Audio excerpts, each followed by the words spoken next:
Hello again. I would like to showcase a nation that I discovered through a subreddit poll that asked the question about interesting or popular unique mission trees. I was very impressed to see that the winner of the poll was a tiny brown country called Adshaw. Therefore, I decided to try the Lords of Rye Castle for myself, and I had no idea what to expect. I did not regret it. What Europa Universalis does very well is applying anthropomorphism to the abstract countries that are present on the map. In that sense, Adshaw starts very small, quite isolated diplomatically, and very angry. Throughout the playthrough, Adshaw gets a unique and interesting character arc, which is very well crafted and rare. It must have been the first time in this game where I stood and read through each mission flavor text engrossed in the story of this country, always curious about what happens next. It is truly interesting from a mechanical standpoint, but the storytelling should not be ignored. At the end, it left me wanting for more such great narratives. My sincere congratulations and admiration to the people who crafted this mission tree. It's wonderful.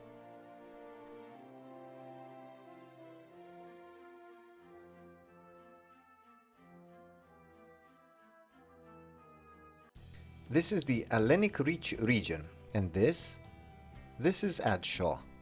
Adshaw starts as a small human duchy with old Hellenic culture. Allen being the river that flows through Gaved a bit south of our starting location.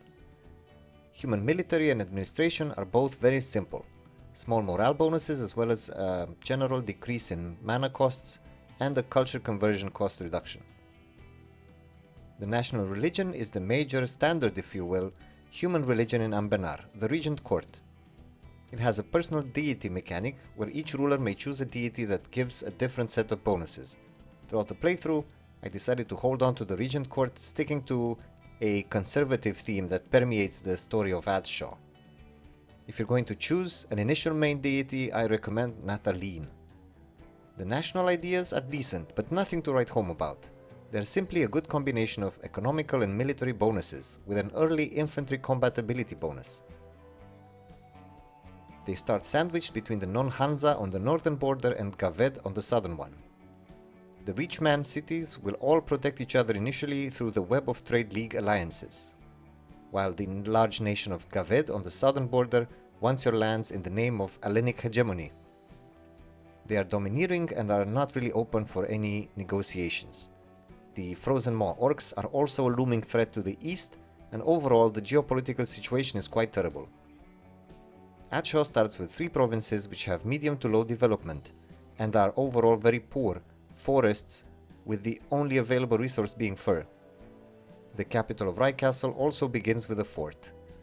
Removing the fort will save some money, of course, but it's a very defensible position, and keeping the fort alive gives a small feeling of comfort in the face of the scary political situation. Expansion in the early game is tricky, and it's mostly done via mission tree. There are several parallel paths, but the expansion one requires building spy networks in various neighboring countries. I do strongly recommend reading through the flavored text. The initial missions ooze hatred and resentment.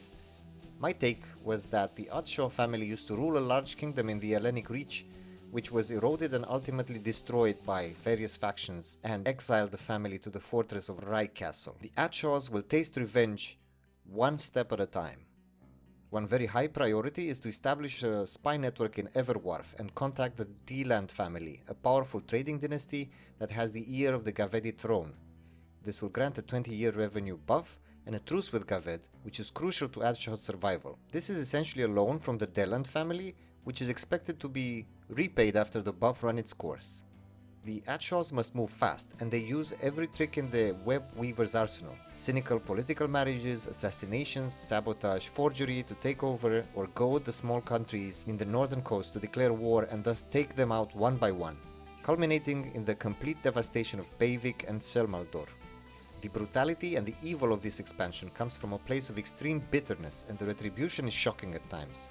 Reconquering the Reach will eventually integrate the multiple vassal states via event regardless of liberty desire, and if it's done fast enough, a lucrative solution to dealing with the Deland family debt will present itself. All the subterfuge experience will culminate in the establishment of the Death Adders, which grant permanent spy network bonuses and a slight aggressive expansion reduction bonus.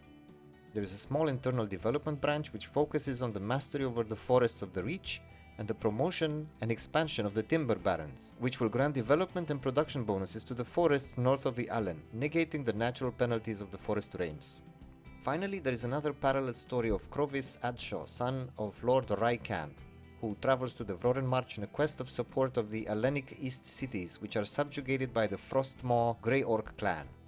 This story can have different outcomes and consequences depending on the success or failure of the Vrorenmarch rebellion against their orcish overlords.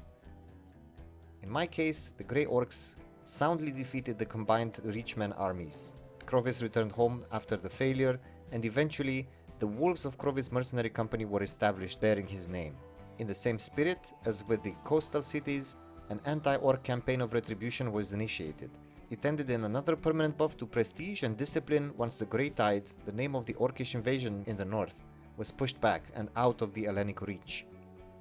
The early game ends with Adshaw turning into a kingdom and standing as the hegemon in their region. It sees the reaches of Pavik moved to Rykastle, and the elven port of Chelmaldor ruined, all elves slaughtered, all of their goods moved to the new Adshawman coastal capital of Ryganched, formerly known as D-Land.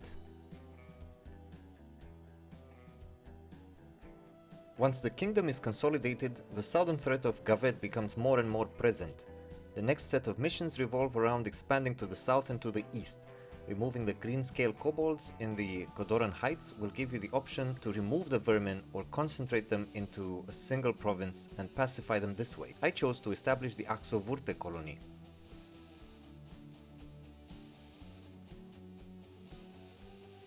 To the east, you are tasked to conquer the Grey Orc lands, which are repopulated by the Reachmen, up to the southern giant tiers, which are permanently fortified to protect the kingdom from any further eastern threats. Gaved to the south is huge. Around this point, they should have already started the integration of the Westmoor, so speed is of the essence. Conquering Gaved is no cakewalk, but you have the option to erode their power by increasing Westmoor's liberty desire, and also stir up rebellions in the Great March to their east. You should be large enough to be able to employ the help of Gaved's mortal enemy Laurent by this point. I decided to take the transfer subject Splendor ability so I could steal the Westmoors from Gaved in the First War, significantly flipping the power structure between the two countries.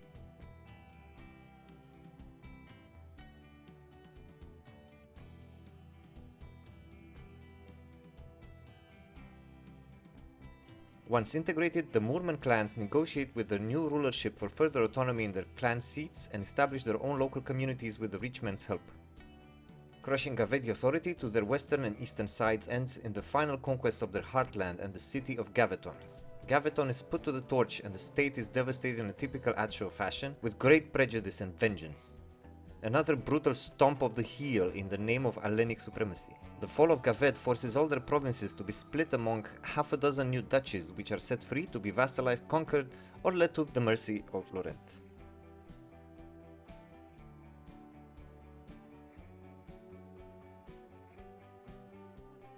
The treacherous cities of Beivik and Chelmaldor were the ones that allowed Gaved to declare themselves the foremost Hellenic power in Canor, and now all three lie in ruin and destined for oblivion, forever to be forgotten by history. Once all this is done, once the ashes are settled and their rivers wash away the torrents of blood, the Empire of the Reach is declared and a general redefinition of Reachman culture sweeps the land.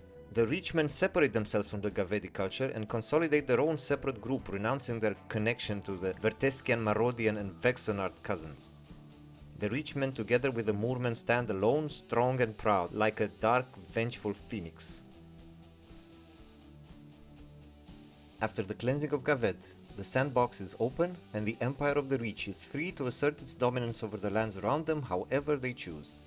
The strong spy networks and the aggressive expansion reduction makes conquest relatively easy. I chose to stick to the Regent Court, ignoring the Coronate fervor and the Ravelian ideas. After another century, the sins of the enemies of Adshaw are forgotten and the story arc closes on positive notes. The Green Kobolds of the Kodoran Heights are thriving and have created a vibrant community in their new Little Kobiljan, with a culture of their own. The goblins that took home in the ruins of Beivik are encouraged to develop a new dye-making industry and are able to restore the city to a booming trading hub with a fresh city goblin culture along with it. Rilsby becomes a place where historians and archaeologists gather to study the orcish history in the region, and a shining beacon of the Vroren is created. Finally, the old elven port of Chelmaldor is rebuilt, and the Ashen Arsenal is now one of the greatest naval centers of the world. The Empire is able to reinvent itself and opens the doors to all other races that wish to start a new life in the cities of the Reach. The Welcome to the Reach mission will spark a wave of migration where different races are invited to come and establish themselves in the lands, bringing their skills, expertise, and of course province modifiers. All in all, finishing the mission tree really feels like a complete story with an extremely dark beginning, tumultuous struggles, anger, hate, retribution that is eventually tempered by centuries into a story of rebirth, innovation and tolerance. I have heard rumors of different other parts of the mission tree opening up with conversion to the Coronate religion, for example, and I completely missed those because I chose to remain with the Regent Court until the end. The final mystery that remains though is how can the Death Adders rest after the ashes have settled?